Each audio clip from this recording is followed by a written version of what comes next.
Law. Law को कहते हैं कानून, कोड। तो कानून का मतलब होता है सेट ऑफ रूल्स।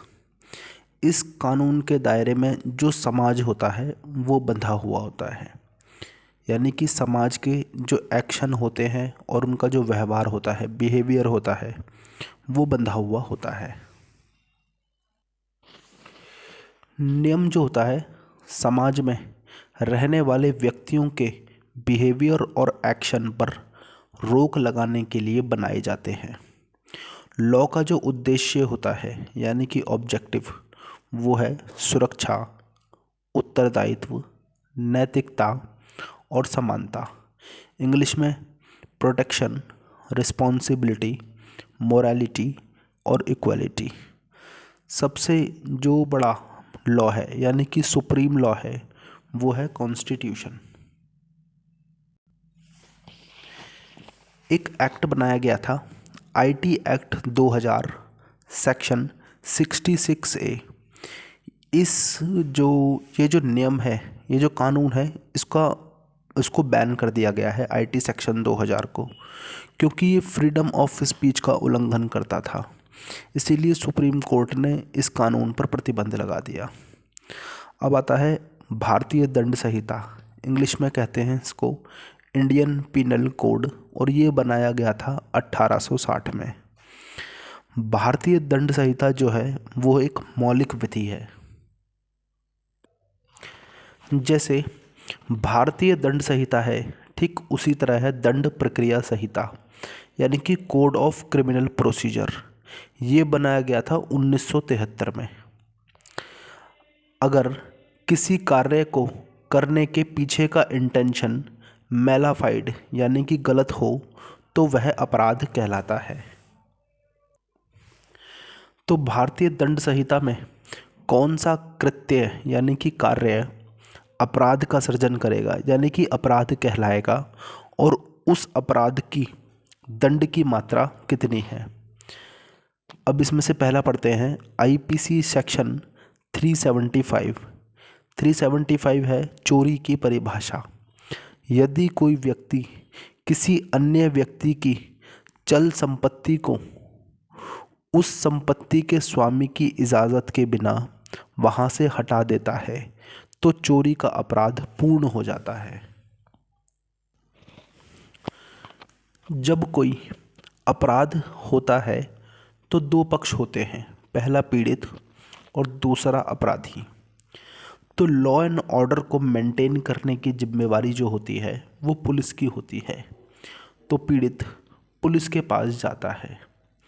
जब पुलिस घटना स्थल पर पहुंचती है तो देखती है कि अपराध जो है वो संज्ञेय है या असंज्ञेय।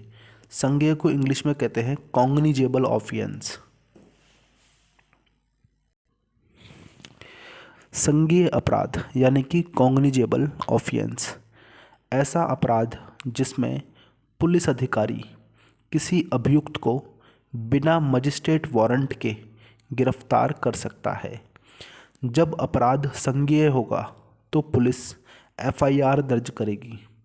एफआईआर दर्ज होने के बाद पुलिस विवेचना यानी कि इन्वेस्टिगेशन करती है, और अगर अपराध असंज्ञेय यानी कि नॉन कॉग्निजेबल होगा तो पुलिस एनसीआर दर्ज करती है।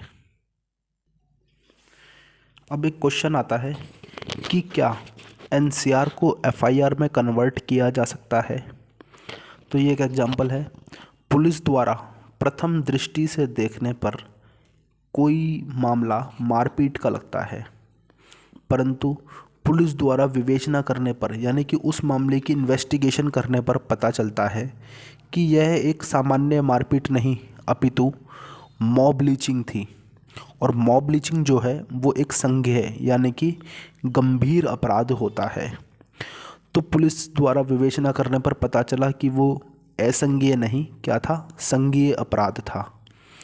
तो इस आधार पर पुलिस जो है एनसीआर को एफआईआर में कन्वर्ट कर सकती है। आईपीसी जो होती है, आईपीसी जो होते हैं, आईपीसी जो लॉ होते हैं वो एक मौलिक विधि यानी कि फंडामेंटल लॉ होता है, मौलिक विधि होती है। और सीआरपीसी जो एक्ट होते हैं वो प्रक्रियात्मक विधि होती है, यानी कि प्रोसीजरल मेथड्स होते हैं।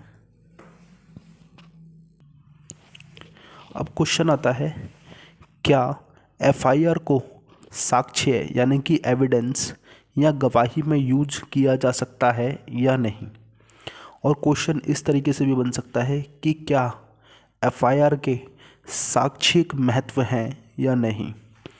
तो इसका आंसर है, यदि किसी व्यक्ति को गोली लग जाती है और वह पुलिस के पास जाकर एफआईआर दर्ज करा देता है तो पुलिस द्वारा तुरंत उसे इलाज के लिए ले जाया जाता है और उसी दौरान उस व्यक्ति की मृत्यु हो जाती है तो उस व्यक्ति द्वारा एफआईआर में दिया गया स्टेटमेंट एज डाइंग डिक्लेयरिंग यानी कि मृत्युकालिक कथन में उसका इस्तेमाल किया जाएगा। तो इसका मतलब है कि एफआईआर का भी अपना साक्ष्यिक महत्व है। आईपीसी का ड्राफ्ट जो है वो प्रथम विधि आयोग द्वारा तैयार किया गया था, जिसके अध्यक्ष लॉर्ड मैकाले थे। यह अधिनियम 1860 में बनकर तैयार हुआ था। इस आईपीसी के ड्राफ्ट में कुल 23 अध्याय, जिसके अंदर इन 23 अध्यायों के अंदर 511 धाराओं का समावेश किया गया है। अब एक अगला पॉइंट है, यदि 7 वर्ष से कम आयु का बालक कोई अपराध कर देता है तो उसे पूरी तरह एग्जम्पशन यानी कि छूट दी गई है। इसे डोली इन कार्पेक्स कहते हैं, यानी कि ऐसे बच्चे जो अबोध हैं, जिन्हें ज्ञान नहीं है। अब आता है अपराध के सिद्धांत, जिसमें सबसे पहला है प्रतिशोधात्मक सिद्धांत, यानी कि ऐसा सिद्धांत जिसमें कोई भी अपराध किया जाता है वो प्रतिशोध की भावना से किया जाता है, यानी कि बदले की भावना से किया गया अपराध। और आज के समय में सबसे ज़्यादा प्रचलित जो सिद्धांत है वो है सुधारात्मक सिद्धांत, और यही सिद्धांत आज के समय में सबसे ज़्यादा प्रचलित है। संविधान का उद्देश्य है वेलफेयर स्टेट की स्थापना करना, यानी कि लोक कल्याण राज्य की स्थापना करना। व्यक्ति परिस्थितियां या हालातों द्वारा अपराधी बनता है।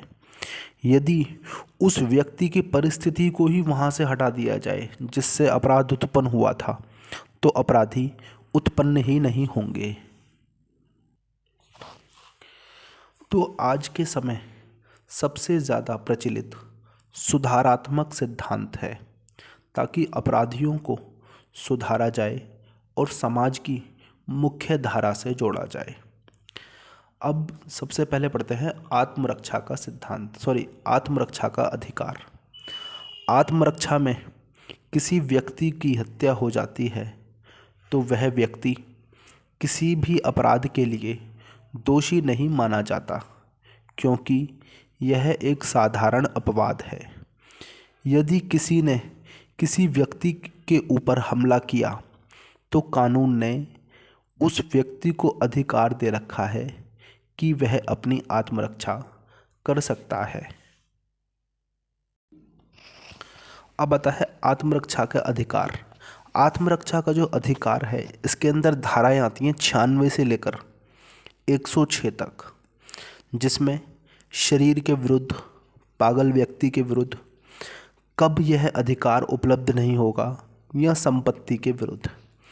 शरीर के विरुद्ध में जो धाराएं आती हैं वो हैं 97, 100, धारा 101, धारा 102।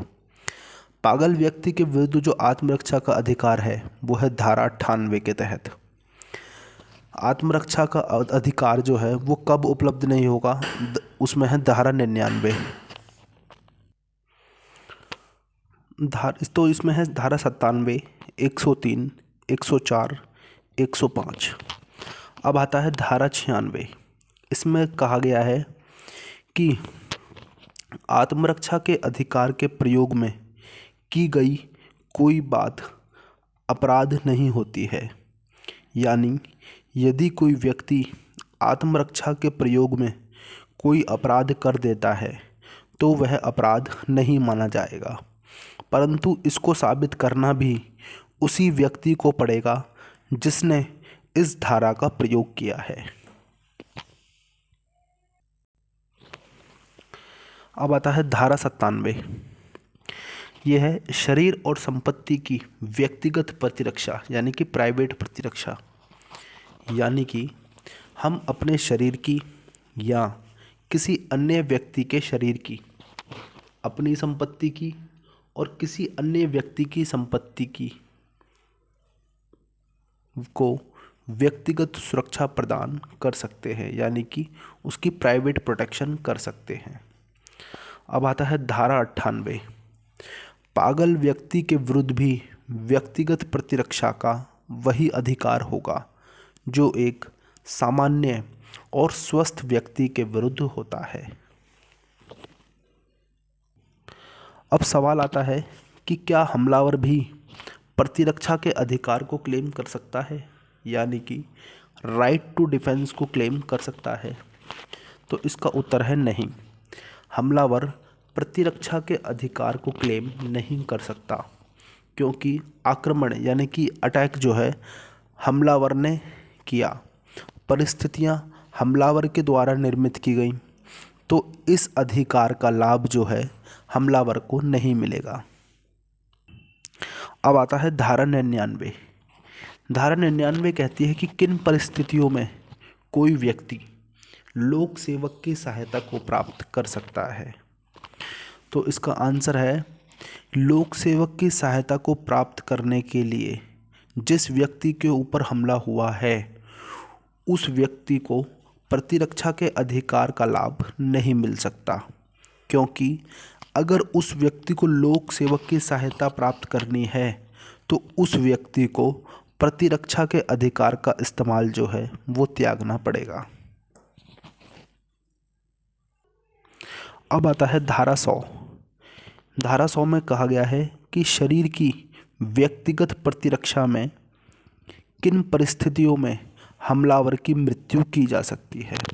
तो इसमें है कि जिस व्यक्ति के ऊपर हमला किया जा रहा है अगर उस व्यक्ति को यह एहसास हो जाए कि इस हमले से मेरी मृत्यु हो सकती है, यानी कि इस हमले का परिणाम मेरी मृत्यु है, तो वह उस परिस्थिति में जो हमलावर की मृत्यु जो है वो कर सकता है।